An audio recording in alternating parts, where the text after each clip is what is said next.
Today, folks, we are looking at world cities and their relationship to globalization, okay?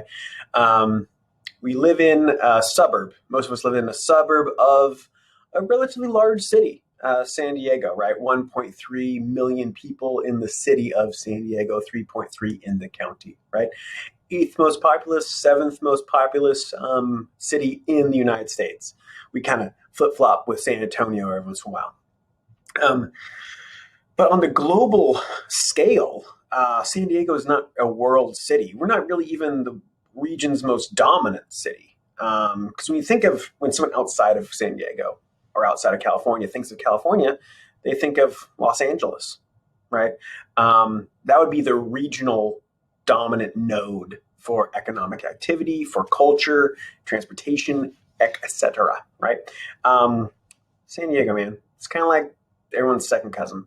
You kind of see them every once or twice a year, but you don't really know what they're doing. It's San Diego. So let's talk about urban patterns. Ever since the Neolithic agricultural revolution, we've started to settle in place, become sedentary, right? And that creates more social and economic complexity. And over thousands of years, we eventually become urban dwellers. 2008 was the first time in human history that it was estimated more people lived in cities than rural areas. And really, we don't see the large growth of cities. Like, we're talking about 5 to 10 million people until even London at 200 years ago during the Industrial Revolution was tapping out at like 3 million, right? Now we have cities around the globe that are 30 million. Tokyo, right? So the first large, densely compacted cities were in the industrialized countries, the industrialized economies. We're talking about Western Europe. We're talking about Japan. We're talking about parts of Anglo-North America, Chicago, Detroit, New York, etc. But we don't see, there's still growth happening there, but really where we see the largest or the fastest growing cities, these mega cities, these mega regions, are in the semi-periphery and peripheral countries. So we're talking about China, India, Brazil. We're talking about Kenya. We're talking about Indonesia, right? We have basically the whole island of Jakarta. But what is a megacity? A megacity is 10 million or more people in an interconnected space. So we have Tokyo, for example. Tokyo has grown up, and grown out. And as it grows out, it connects to like Osaka, for example, or Nagasaki, these other urban nodes that kind of get swallowed up by the dominant city. Okay. But now we have this is super interesting, right? We have what's called a meta city. So we're talking about not just 10 million, right? We're talking about 20 million or more people. We're talking about the Pearl River Delta in China. We're talking about Tokyo, like I mentioned before. Lagos is getting much larger. Yeah, it's in Nigeria, etc. Just these massive urban monuments to mankind, really. And what drives this, right? Population growth internally, yes. There's in periphery and semi-periphery, obviously, there's more population growth. People are having more or larger families that are surviving into adulthood.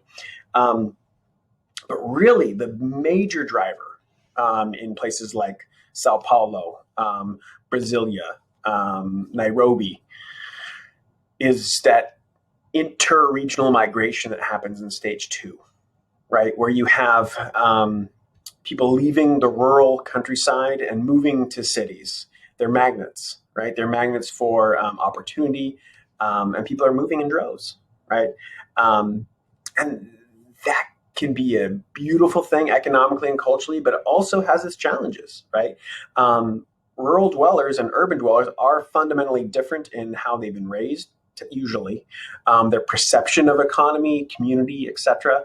But also the city itself might not have the infrastructure in place to absorb such a large group of people if it's too many. Remember, it's similar to like the idea of just the population pyramid in stage 2, right? Too many young people trying to compete for jobs or just a place in the world, right? Well, this happens with an influx of people as well. Maybe not enough roads, schools, housing, electricity, police, fire protection, all that stuff. So it creates some tension, and cities can collapse in a sense under their own weight. But what we've definitely seen, and the trend that will continue, is increased urbanization. Looking down there, Tokyo, 37 million people, folks. That's the population of California in an urban area. And New Delhi is growing as well in India. Huge amount of growth, lots of interregional migration. Tokyo, not so much for migration, right? They've already migrated. So world cities, like I said, San Diego's like on a third tier world city, but major, we're talking about a hierarchy, right, of dominant and then less dominant urban areas. See, these cities act as hubs. They act as nodes. They are what linkages connect to.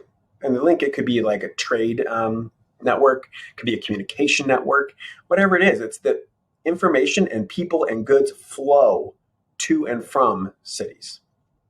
And the larger the city, the more economically globalized the city, the bigger it is as a node, right? Think of New York City. New York City is a great example. San Francisco as well. Chicago, to some extent, London, Paris, Shanghai, Singapore. Those are all hubs of all types of activity. And they tend to be centers of headquarters for major transnational corporations, governments, seats of government. It doesn't, like Washington, D.C. isn't necessarily a mega city, right? But it's part of a mega region. But if you're in that area, Washington, D.C. really isn't the most dominant city. It's New York, hands down, right? So it doesn't have to do with necessarily population, but it has to do with influence, right? It says foreign exchange. We're talking about stock markets, right? Where you trade commodities, etc. Media, we're talking about like Fox News or CNN or New York Times. Reuters, where are they located, right? They're in a hub because they have to be connected. NGO means non-government organizations, so like Doctors Without Borders or maybe even UNICEF, and cultural industries. So that an example of that would be the high-end art world of New York or Paris or Milan fashion, right? Excuse me, or we could be talking about Hollywood or Bollywood, right, in India. Infrastructure elements. What do they have? What are the tools in place that they have? They're going to have an efficient transportation network, not just internationally. So you'll have like a port nearby, possibly, maybe not. Definitely an airport, though, if not more than one. Like London has 3 airports, 3 international airports. San Diego has many, but only 1 international, right? It's connected to rail systems. That makes sense, right? So that's internationally or even regionally, but even internally, the network of mobility has to be efficient. You have to get a lot of people around every single day, right? So you see different uses of space, and you see different relationships with public transit, like a subway system. San Diego, we have MTS, right? But due to the time in which it evolved and policies at the time, technology available, the car, public transportation was neglected, big time. Big time. So this image is interesting. It's showing you, if you can make out the world right there, those are major hubs of finance. So these are global stock markets, right? That are constantly trading value back and forth, back and forth, back and forth. The stock market never really stops. Like, the stock exchange in New York stops, but then it picks up in Japan, and then that stops and it picks up in London. So things are constantly flowing between these nodes. Remember we talked about flow a little bit? So some examples of how to categorize these cities. You might want to roughly know that this is the categorization as of now, but historically these have changed, and in the future these will change again, right? We have the economic machine is pivoting currently, right now. It's pivoting more towards Asia, where 200 years ago it was definitely Europe. 100 years ago it was definitely the United States, right? Or maybe I should say 70 years ago it was definitely the United States, right? Dominant: London, New York, Tokyo. Caveat: Shanghai. Major ones: Europe. In Europe, Amsterdam. A lot of finance there. We don't talk about it a lot. It's an older city. Paris, culture, right? And Singapore. Singapore is incredibly wealthy due to its actual physical location, right? Straits of Malacca. We talked about choke points a little bit. That's a choke point. Lots of goods and services and massive amounts of money travel through that port. The secondary cities: Seoul, South Korea; Berlin, Germany; Hong Kong; and Sydney, Australia. Sydney is dominant because there's not a lot of else going on around there, right? We have Oceania. Sydney is a major urban center for that whole region. Again, not necessarily dealing with population size, but usually you have a larger population, but definitely dealing with influence in the region, okay? And these are some of the things that a dominant city would have, right? You'd have access in and out, right? Mobility of goods and services and people. Economy would be innovative and growing, usually. Research and development, R&D. So lots of science being funded, lots of, that higher echelon of academia. Cultural interaction. I mean, you're part of the world culture if you're in a major city, right? You have access to diversity of cultural experiences. And we're not talking about the internet, right? We're talking about like actually going to an opera or a play or something like that, right? Livability.